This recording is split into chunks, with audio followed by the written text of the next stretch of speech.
What are you doing with my Yeah, charger? I charged on my phone. I go there. All right, y'all. We live, everybody. Peace and black power, everybody. We want to thank everybody to another NCRBG Productions.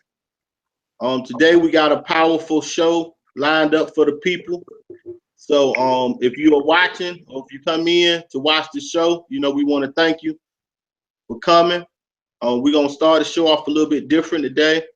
So we're gonna let the First Lady, Miss Ashley Williams, start us off, I guess, in prayer.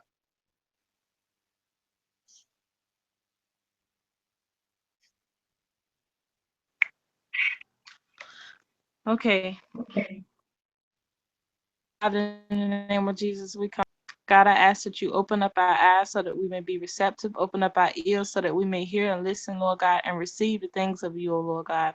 Lord God, I ask that you be in the midst of everything that we do, including this meeting. Please let others be touched, oh God. Let them also know the difference between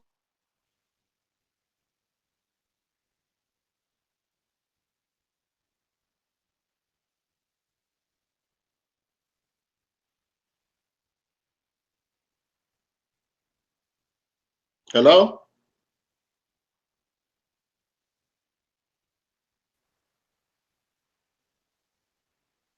Hello?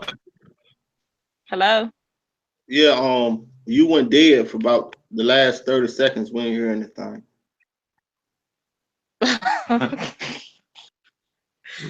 Well, y'all missed it then, because I'm Don't do that, man. I'm sorry. I mean, I just prayed. In Jesus' Okay. name I pray. Amen. Did you hear that? No, we didn't hear any of it. But we thank you for blessing the show, and we're gonna move on from there. But y'all, today, today we supposed to have a powerful show. Eventually we're gonna get the professor, Dr. Jahi Issa. He's gonna come in. And today the topic of the show is the history and the future of the RBG movement. So what Dr. Issa is going to give us, it's the introductory presentation. So it's not going to be a full presentation. It's going to be an introductory presentation. And again, the name of the presentation is the history and the future of the RBG movement in the United States of America. What it is basically like 5 questions that he's going to go over. Basically, it's like 5 questions basically, that he's going to go over. One of them is what direction should the RBG movement be headed? I'm not saying them in order. I'm just saying them as they come to my mind or as I see them. Another one is if Garvey was living today.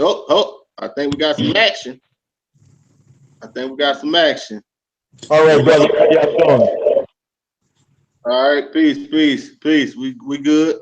Glad you made it in the building. All right.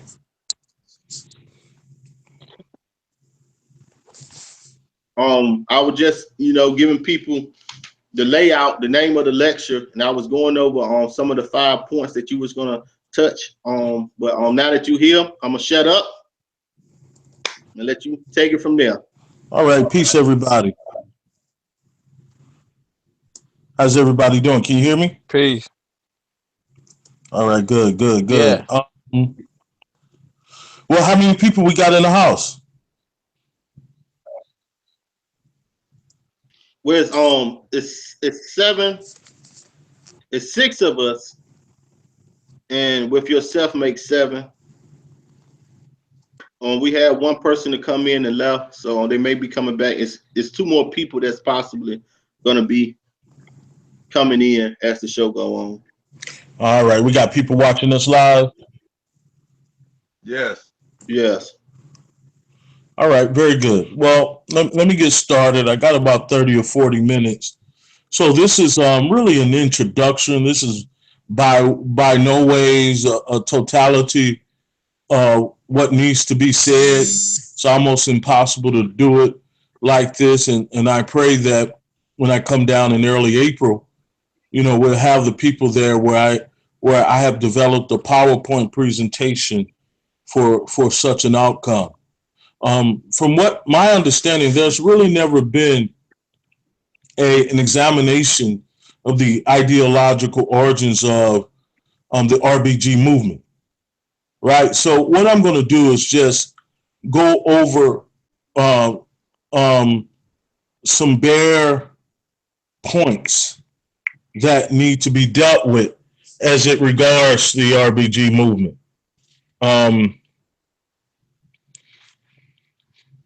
So y'all can still hear me?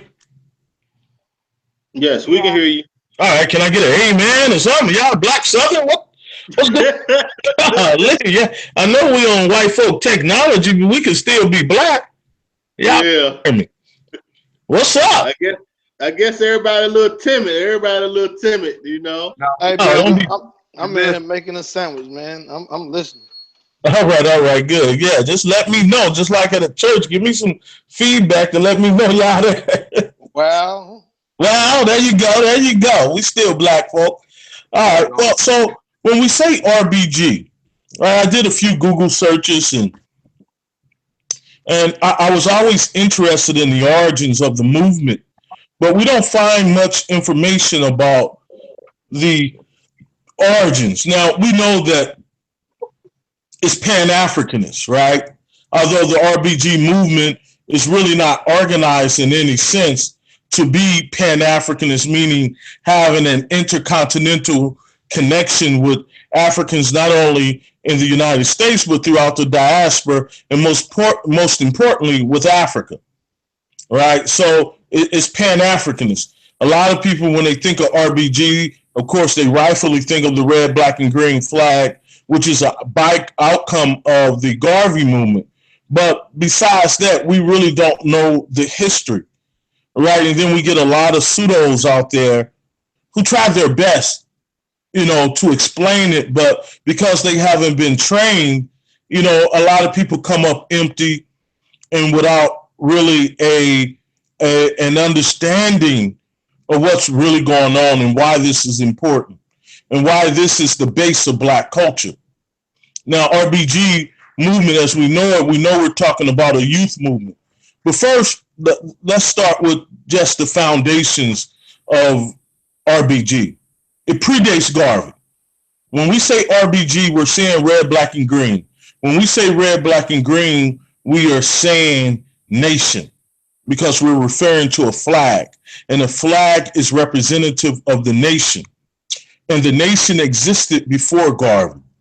The nations existed because of our ancestors who were taken from the African continent, from African nation states. We were taken from governments and kingdoms and city states that had nations and flags.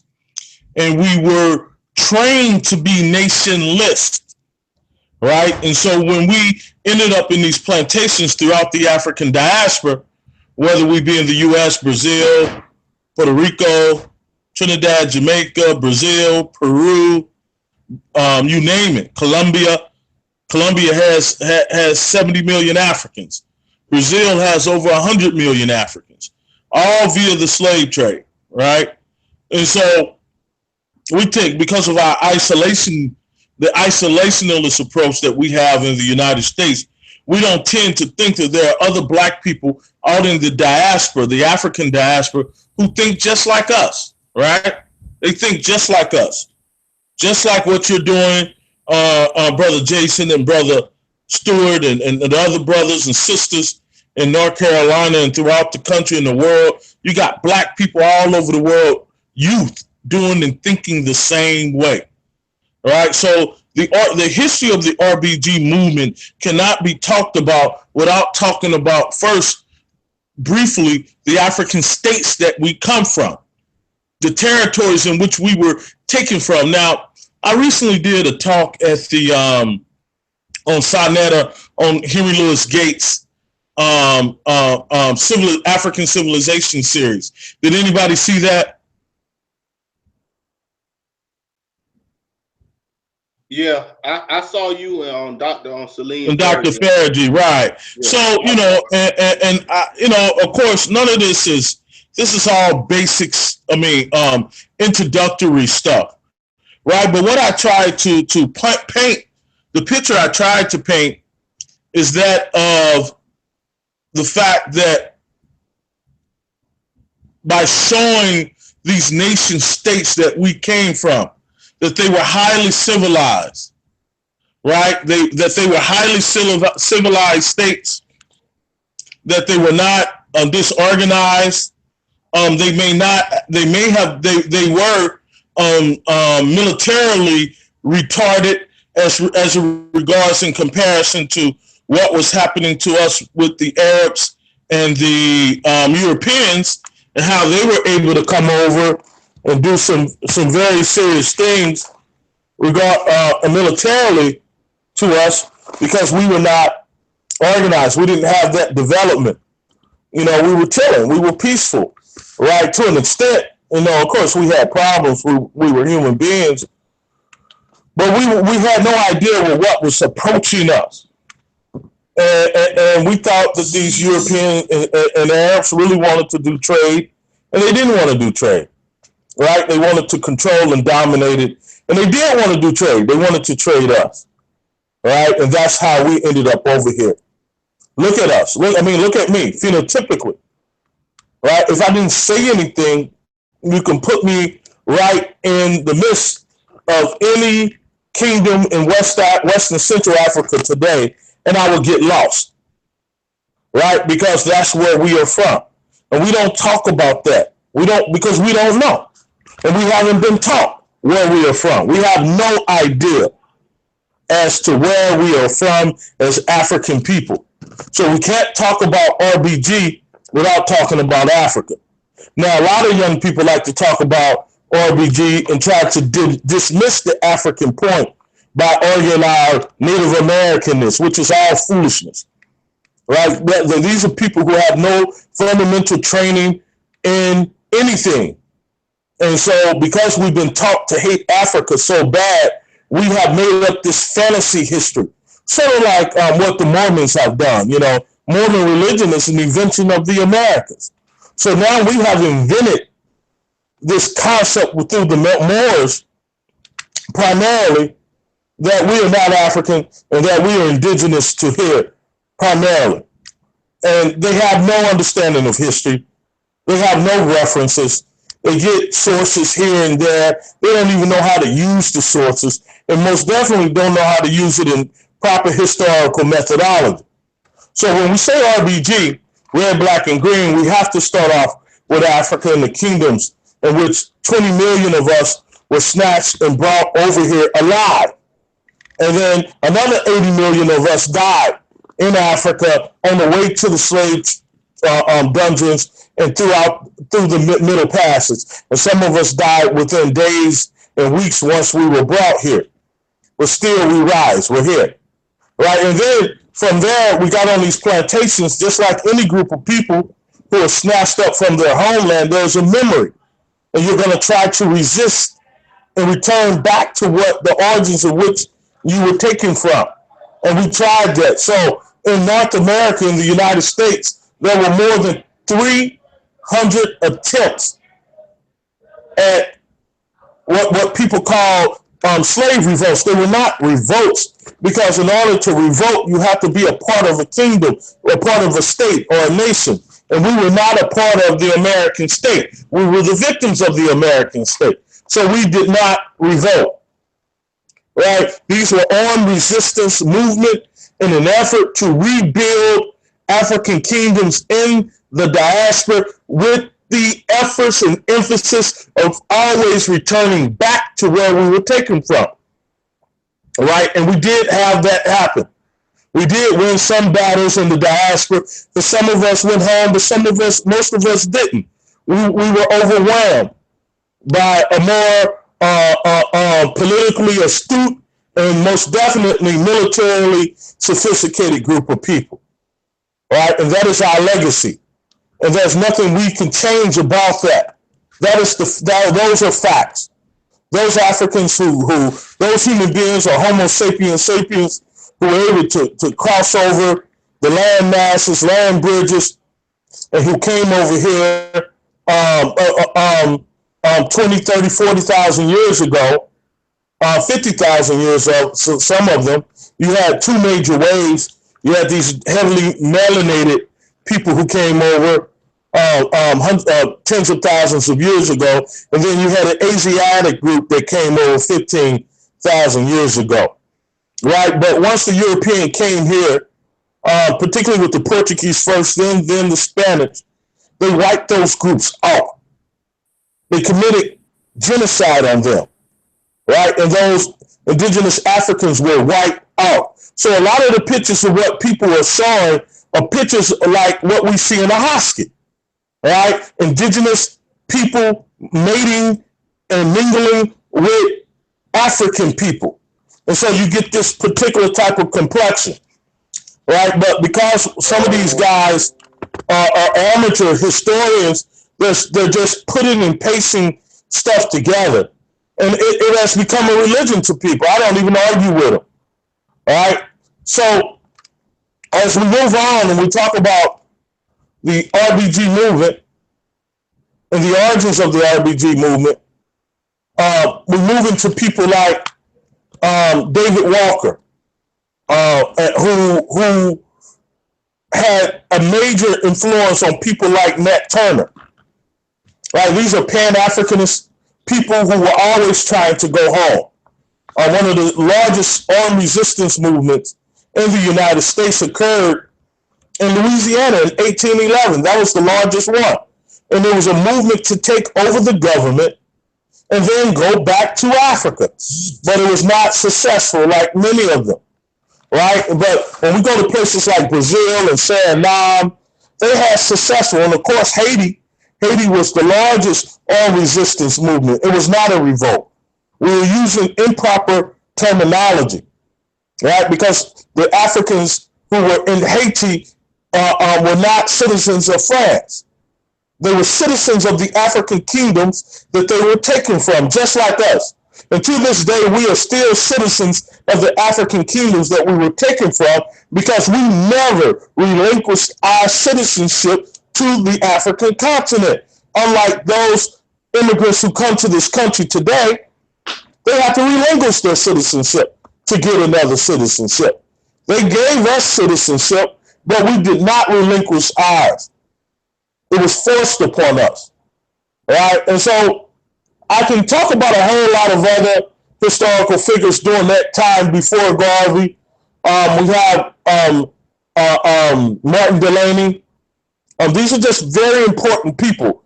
Delany goes back, he's from the U.S., but takes a group back to Africa to explore whether or not we will return.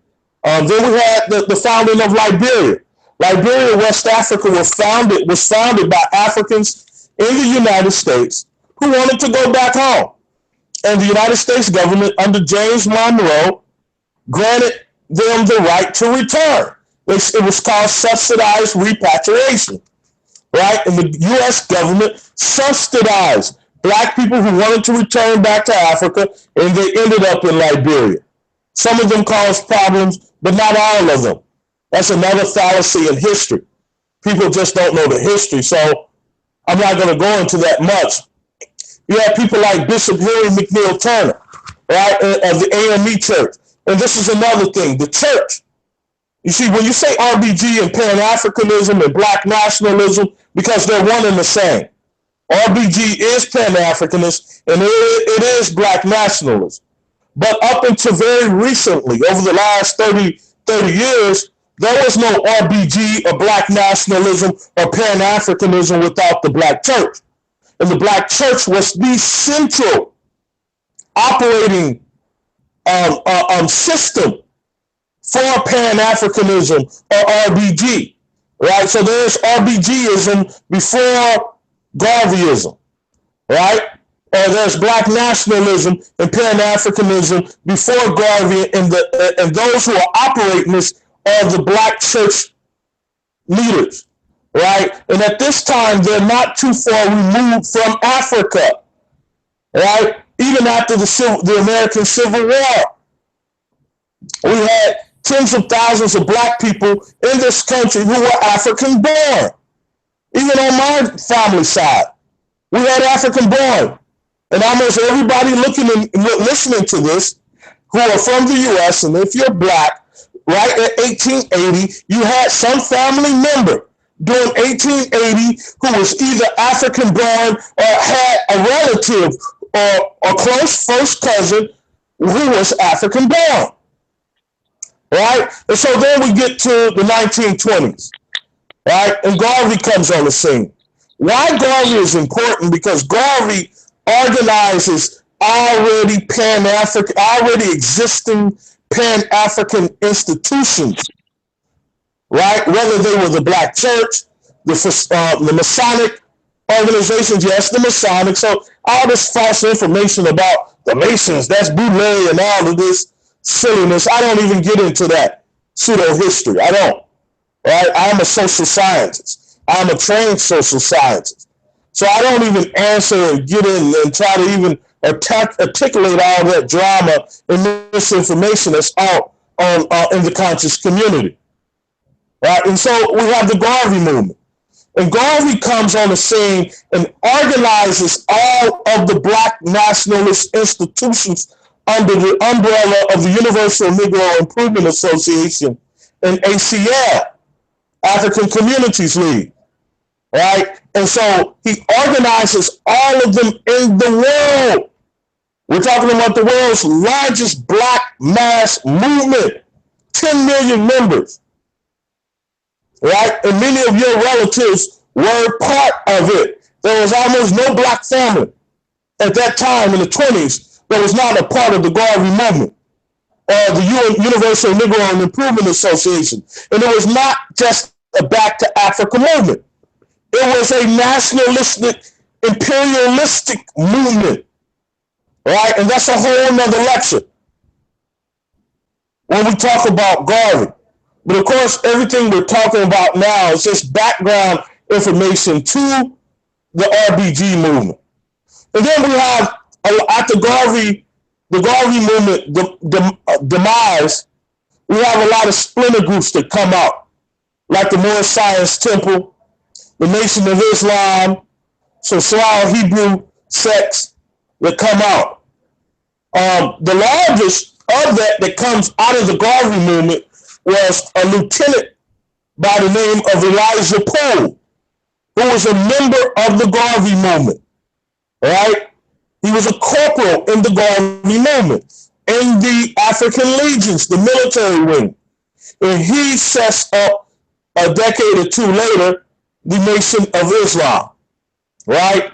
Which produces Malcolm, which produces Farrakhan, which produces Khalid Muhammad, right? And so moving into that, I would say more than anyone in the last 30 years as it regards RBG, because people don't normally associate Khalid Muhammad to RBG, but it is Khalid Muhammad.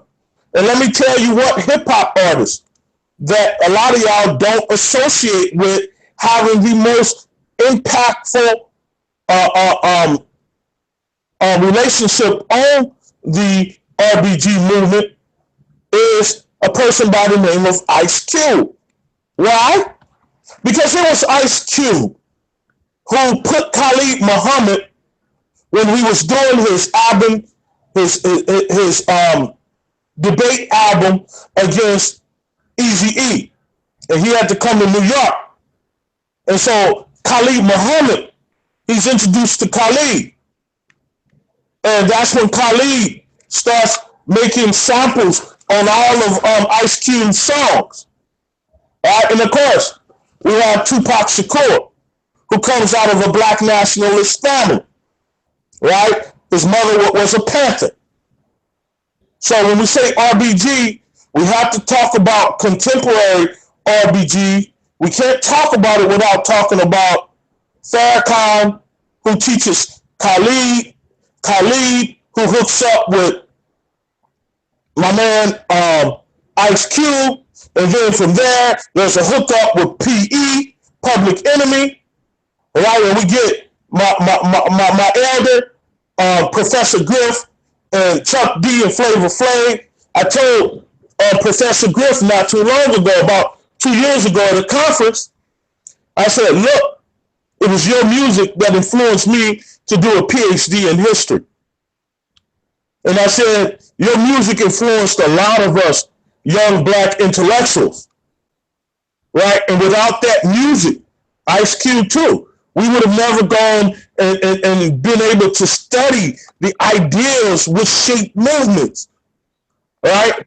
And so I have a list. Hold on. I'm reading from some notes that all right, here it is. So, yeah, I talked the black church. Now, the black church at this time is declining in its relationship to the black mainstream or masses, to the point where it is in an abyss of decline.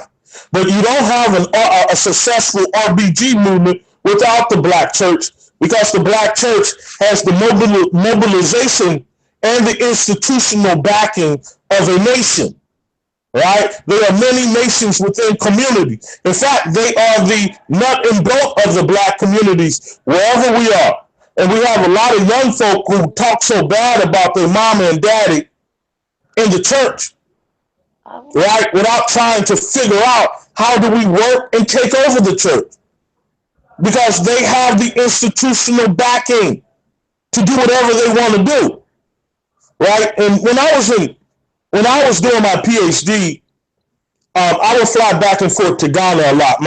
My oldest two children were born and reared in Ghana, West Africa. And again, I'm from the U.S. I was born and raised St. Louis County, Ferguson region. And I met a black doctor by the name of Dr. Lee. Dr. Lee first went to Ghana in 1959. He was a dentist from Harlem. And the president of Ghana at that time, Dr. Kwame Nkrumah, invited him to come back and rebuild the medical system in Ghana. And I was just fortunate to have had the opportunity to spend a lot of time with Dr. Lee at the W.E.B. Du Bois Center in Ghana. Now, Du Bois was also a Pan-Africanist. That's a whole nother story. And we have cats who have these little sound bites of Du Bois in history and have no real understanding of who Du Bois was.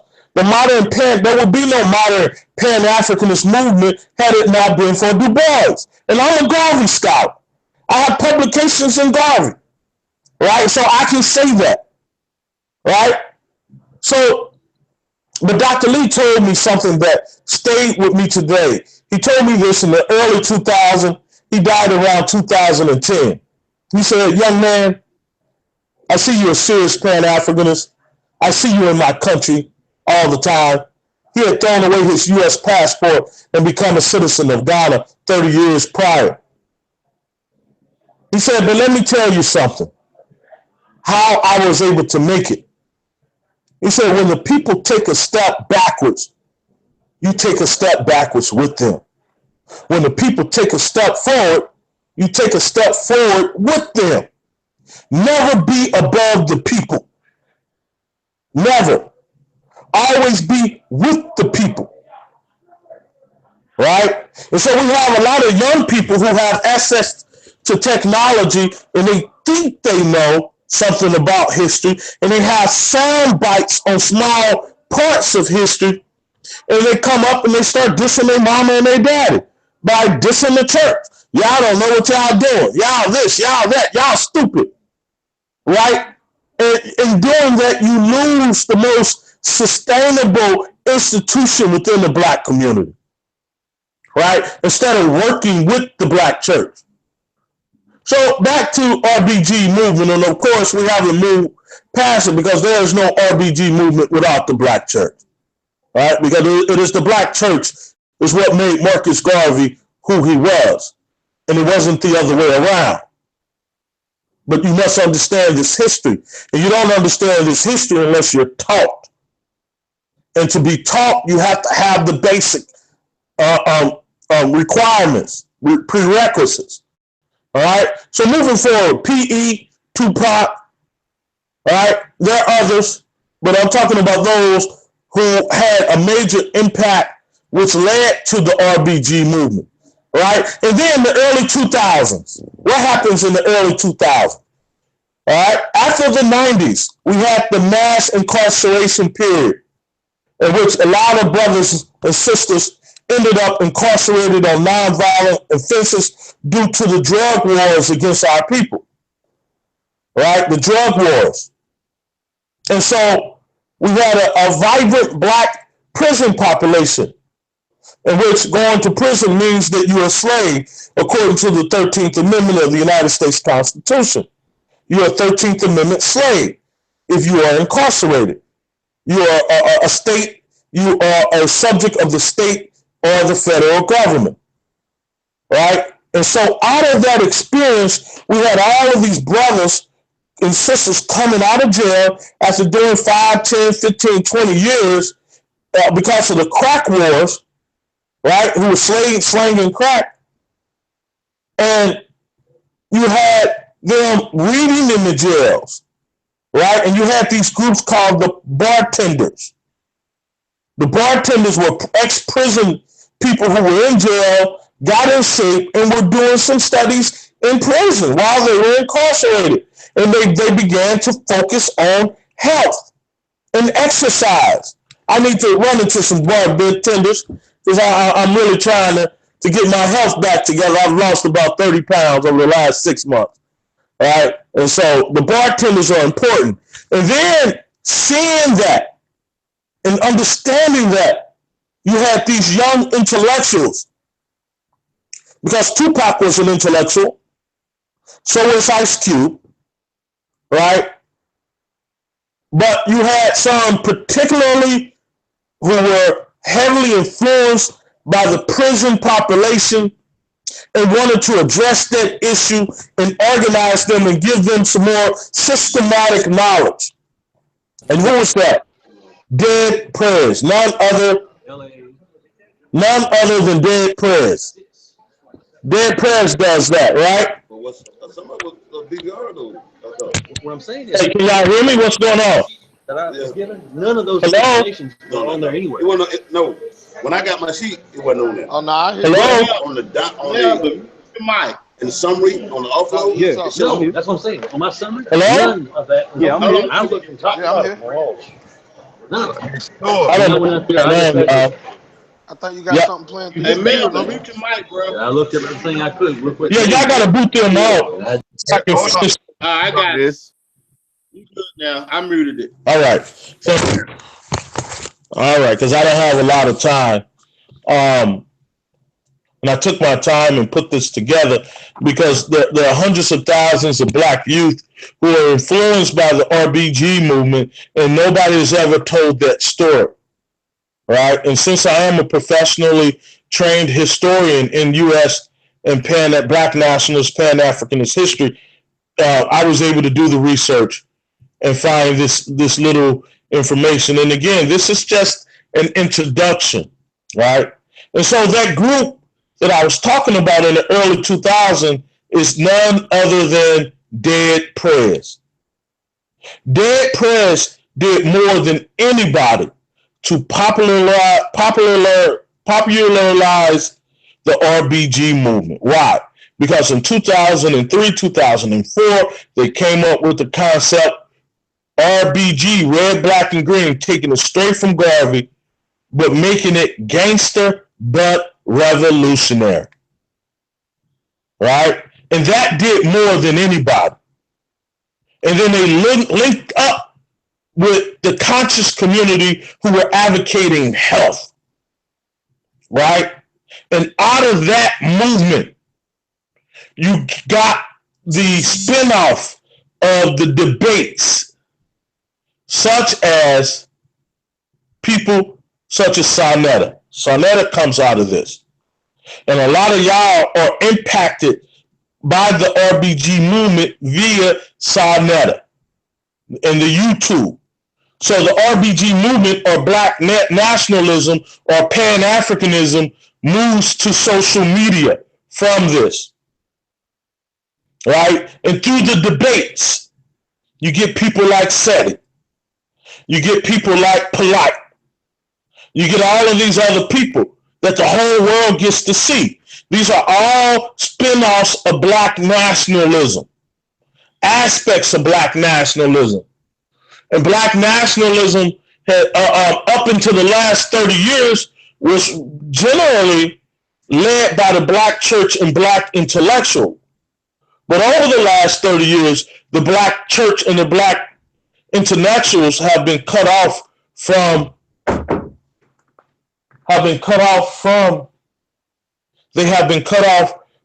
the black youth in the black community. Some of it's their fault, a lot of it isn't, right? But that's another time, another place. And I have a PowerPoint presentation that I'll present this when I'm in North Carolina. More detail on this. And so we have the YouTube movement, social media, right, in which a lot of you guys are influenced. This is how you come into your consciousness, right? Like the RBGZ's NC, Sarnetta, right, by listening to Brother Stewart. All right, so I'm going to end there with just some of the basic and just talk about some of the needs for the future of the RBG movement, or what Garvey would say about that, right? And by just listening to people, I'm able to come up with some of these points, right? What are some of the needs, right? First, the RBG movement has to be organized on the local level. They have to be local. They have to be organized on a local level. It has to have some form of organizational skills, morals and ethics, right? And standards, due collections, and things like that. There needs to be a standard reading list, right, for the RBGs. And I put all of this together. I have it all together on a PowerPoint presentation, right, that I'll go into detail again when I come. You need to have things like what the RBGs in North Carolina. I've been dialoguing with Brother Jason about a newspaper that connects and disseminates your own propaganda or knowledge and information about the community. There needs to be a connection to Africa. There is no black nationalism or RBGism without a connection of Africa, right, to Africa. And anybody who tells you that otherwise, they're agents. Whether willingly or unwillingly, they're agents. All right? And then you have, with that connection to Africa, it should be spiritual, cultural, but most importantly, business. Africa will make the next billionaires, right? But the youth in the U.S. have no connection. And that is solely because we just don't know anything about Africa. We have been disconnected over the last 30 years. And I have a more extensive PowerPoint that deals with this. Why? Why this connection over Africa has been lost over the last 30 years. A lot of it is not our fault. All right? It's a part of a government effort to do this, to consistently cut us away from our motherland and to make us a non-people, right? And so we have other needs, but these are just some. These are just some. Farming. We need to start looking at farming and understanding the changes in farming and technology. Farming is going to change altogether. I was at IKEA the other day, and you now can start growing berries right in your house and selling those berries or mints right to your neighbor. You can grow enough berries year round now. You can grow food that you couldn't grow because of the technology right in your house. And these are things that RBG movement, once it gets organized on the local level, for instance, like the RBG group that I'm working with in North Carolina, and I'll help any RBG group around the country to do this. If they invite me, I will show them how to systematically organize. There should be a president, a vice president, a treasurer, right? There should be morals and ethics. There should be a youth auxiliary wing. There should be a female auxiliary wing with a first lady president, first second lady president, vice president, and so on and so on and so on, right? And again, all of this is in my more extended presentation. There has to be book clubs, right? And if you don't have an institution, partner with the church. They will give you a room once a week to organize and meet. You don't necessarily have to start all over again. I mean, but I know some of us do want to, but it's not necessary, right? And then we gotta have something for the brothers and sisters who are constantly coming home from incarceration, right? We got to have a way to integrate them back into the community. We throw a party for them, and that's it. We throw a welcoming party, welcome home, brother. You know, and that's basically it. So we have to have a way that allows them to be rehabilitated back into the community, because many of them are coming home poisoned and messed up, and all the evil things that go on in these prisons, and they're bringing havoc on the community, right? And we have yet to address that. This is something that RBG has to do. They have to take the lead in this, but in order to do that, you have to be organized. You must be organized. And the women, there has to be a women co-op, a daycare co-op, right? And there are so many other things, there's so many notes that I have on this, you know, but a daycare co-op that helps women who have to, because a lot of these sisters, because of the men are incarcerated, are having to you know, can't bear the weight of the race on their own, right? But they haven't been taught how to properly organize. I'm just talking about day-to-day things.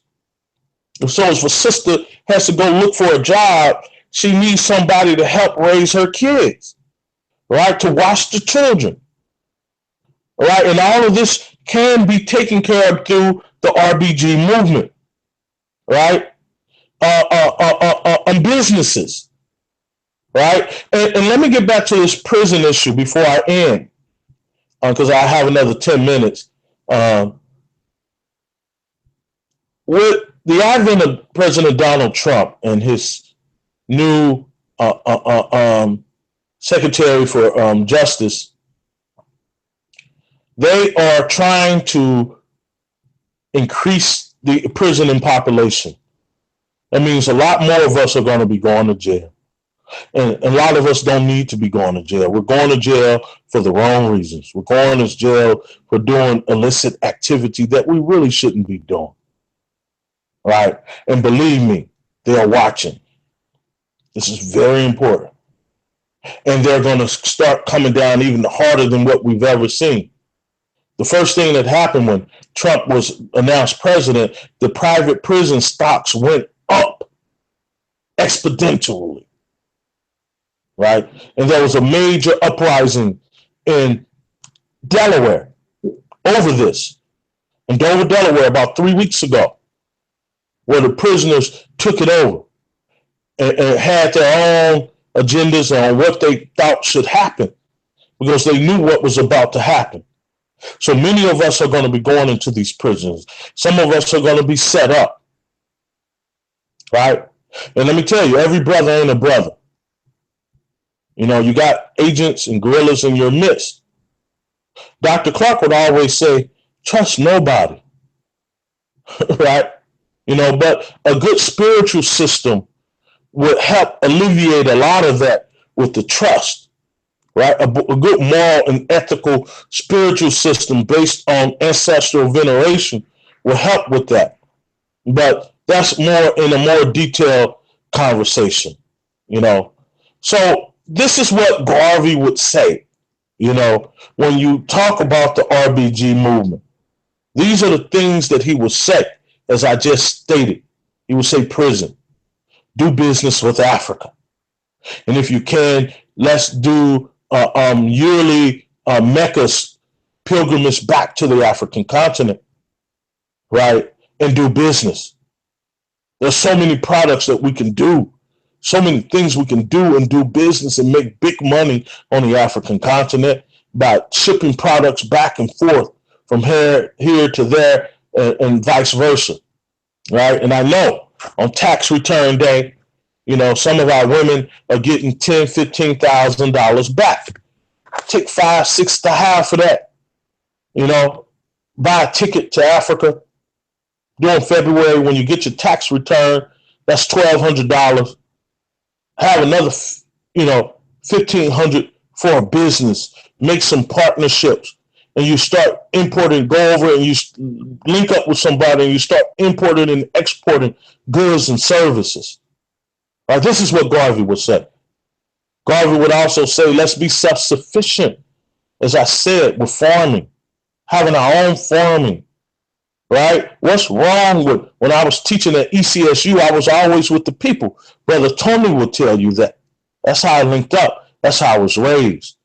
And we did a lot of great things because you had a professionally trained intellectual in the community. And we did some stuff. We had a big festival. We had a nice, vibrant black newspaper. We were able to open up the first presidential campaign in United States history, and with an official candidate opening up an office in northeastern North Carolina that I opened and ran with the Obama team. Right? These are just a few of the great things we were able to do. Right? But one of the reasons I'm seeing that a lot of black intellectuals are not coming into the mainstream society is because the profound ignorance and arrogance and sometimes stupidity that's going on in the conscious community. They don't want to have no part of it. Right? And you have guys who really think they know more. Like this young guy, Young Farrell, was like, he wanted to debate a professor in biology. You know, there's a guy who knows nothing. But he's on, I've had cats texting me and messaging me, I want to debate you. I'm like, shut up. Well, what are you talking? What are you going to debate me on? You haven't even studied anything to debate me on. Instead of saying, Dr. Issa, how do we do this? Help us with a reading list, right? Tell us how you were able to make 30 trips to Africa. The arrogance and the foolishness, I want to debate you. Well, I don't debate people who don't know much. I'm almost done. Right here. All right. Oh my God. So hey, y'all, I gotta get off. I'm in a big meeting with some big people, but I'm so sorry. Somebody just walked in and I gotta get off. But I appreciate it, and I hope I gave y'all the information that y'all need. All right, brother Stuart. All right. Well, thank you for having you up here, Dr. Issa. You know, we appreciate the fact that you took some time out your busy schedule, you know, to sit down and talk with us. And I look forward to seeing y'all in North Carolina in a couple of weeks. All right. All right. No problem. All right. Thank you. I hope this was informative. Yes, it was. All right. And this is the first time this ever happened. All right, so you should be able to push this to the RBG community around the country. All right, brother, peace. Peace. All right. This is Professor.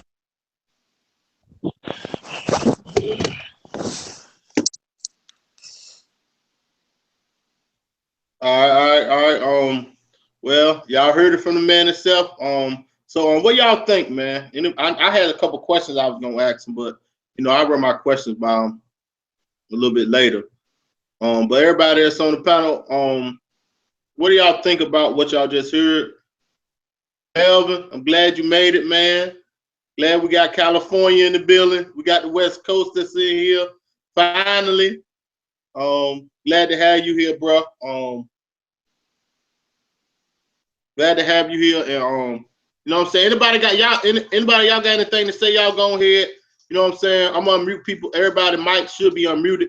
So I mean, anybody got anything to say? Y'all can, you know what I'm saying, take y'all time. I got a phone call I gotta get right fast.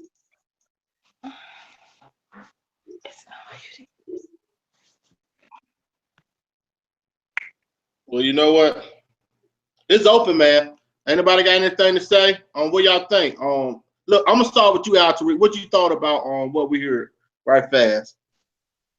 Hey man, I listened to the information he was putting out about the history portion of the RBG community, and I like how he took it back before Garvey, because he went from the flag and what the flag actually represents. So I was listening at that. Then I had a question that I wanted to ask him, but I kind of lost my train of thought when he went into you know, how he going, you know, what the RBG community, the modern day RBG community needs now that he's willing to, you know, the organizational part of it. That part right there is critical. I'm glad that he brought it up. That is something that when people see you moving out of a spirit of excellence, and I just learned this like maybe 4 months ago. You know, we can do a lot, but with we already know that's what we moving towards, is to get the people to organize. But then again, a lot of things when you're really doing deep organization,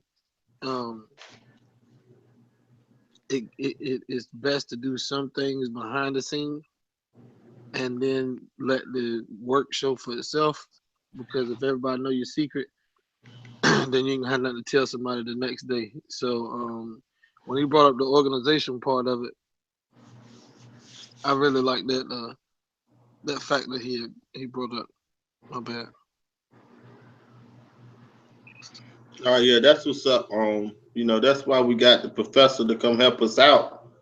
You know, because he gonna put us in a situation where a lot of things that we don't know, he's learned and he's studied in, so he can guide us in the right direction. And as you say, everything don't get spoke of above the waves. You know, everything ain't meant for the public. Man, what's good, bro? I think you still muted, man. I know you hiding that work. Let me unmute your mic, man. Let me see. Hold on. I think I had to mute you because you was, yeah, let me see. Hey, you got to unmute your mic yourself. I can't unmute it. Can't hear you, bro. You got to hit the unmute where the mic at. You got to change it. No, that's your screen.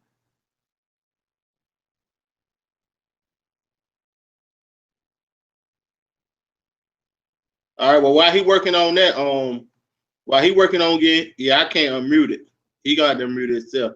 While he working on that, man, anything you want to say, man?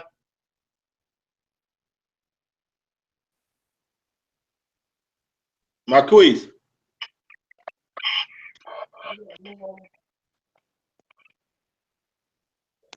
All right. Julie, we're going down the line. You gotta move over there.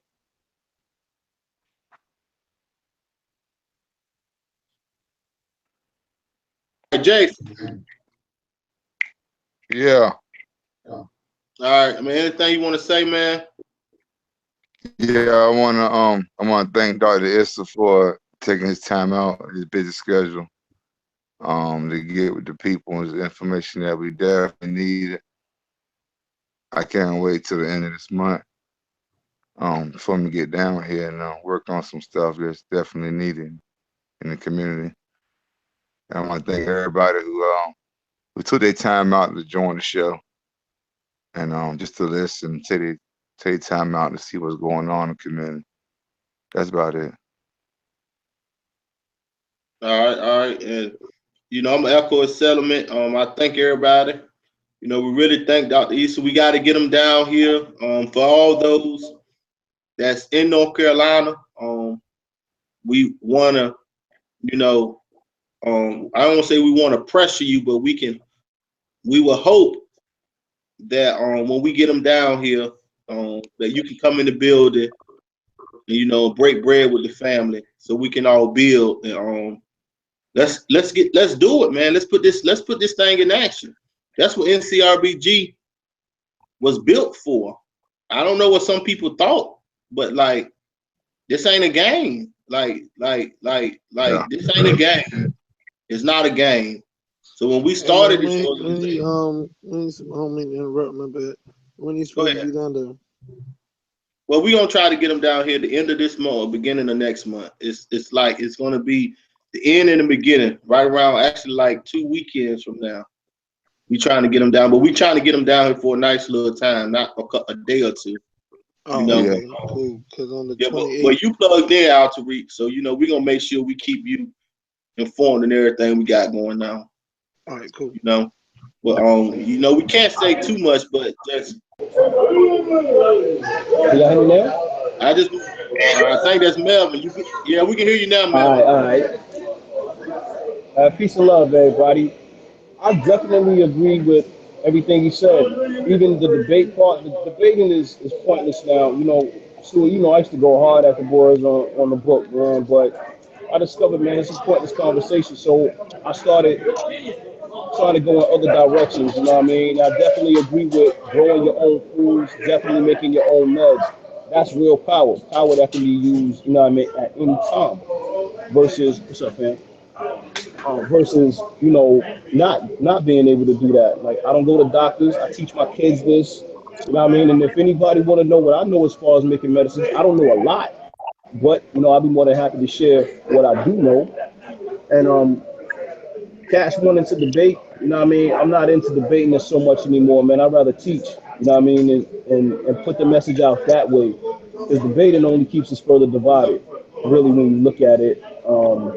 And debating someone, there's no point in an actual debate because there's no such thing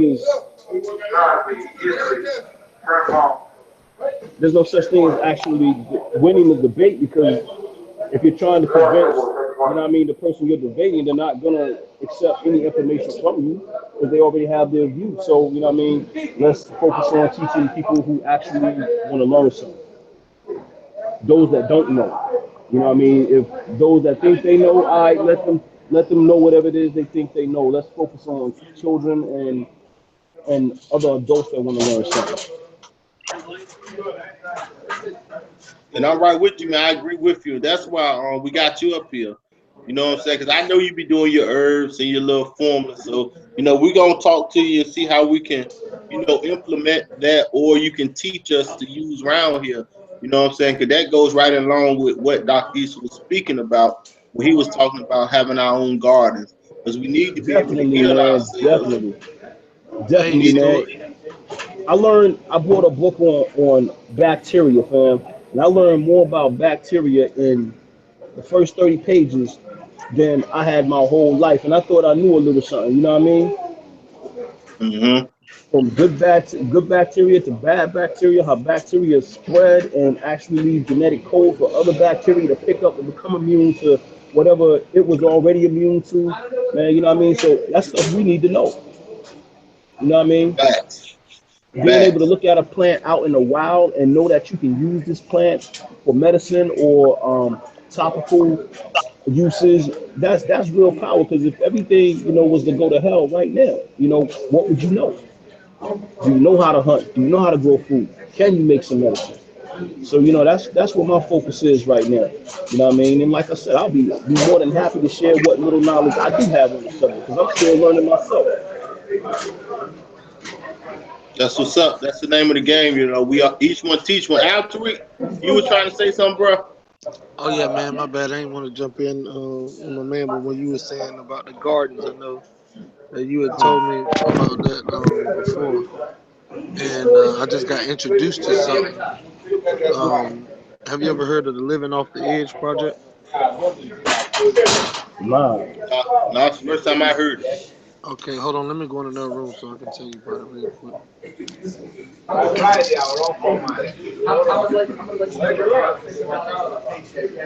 right, so basically, So we just got we just partnered up with a gentleman here in Fayetteville, and we have our building that he gave us access to some things, right? And then he also told us, he said, hey, listen, man, he said, I have this thing called the Living Off the Edge Project. Look it up and do all this other stuff, and blah blah blah. So looked it up. Basically what it is how you were saying about, you know, you only eat veggies, and I told you you can grow a garden in your yard, right? Yeah. All right, so the Living Off the Edge Project is everybody who registers through whatever program you have, you get them to commit to, if they're renting and they can, or if they own a home, especially those that own homes, they donate 4 rows of their backyard. They donate 4 rows of their backyard to where we come through, or whoever comes through, and Melvin, can you mute your mic, bro? Hey, Can I do what now? Look, I don't want to cut you off, Tariq, but look, let me live. So we gonna be live no more. Cause we still live right now. So let me end the show right fast. Once I end the show, you know, everybody can. All right, I had to mute Melvin. But look, man, we thank everybody for showing up, taking their time for this hour to listen to what the professor had to say. You know what I'm saying? Just peace and Black Power, family. We want y'all to know that we here, man. NCRBG is here. And if y'all serious about doing this work to help your people, get in contact with us. We serious. This ain't no game, man. It's real life. Peace, Black Power.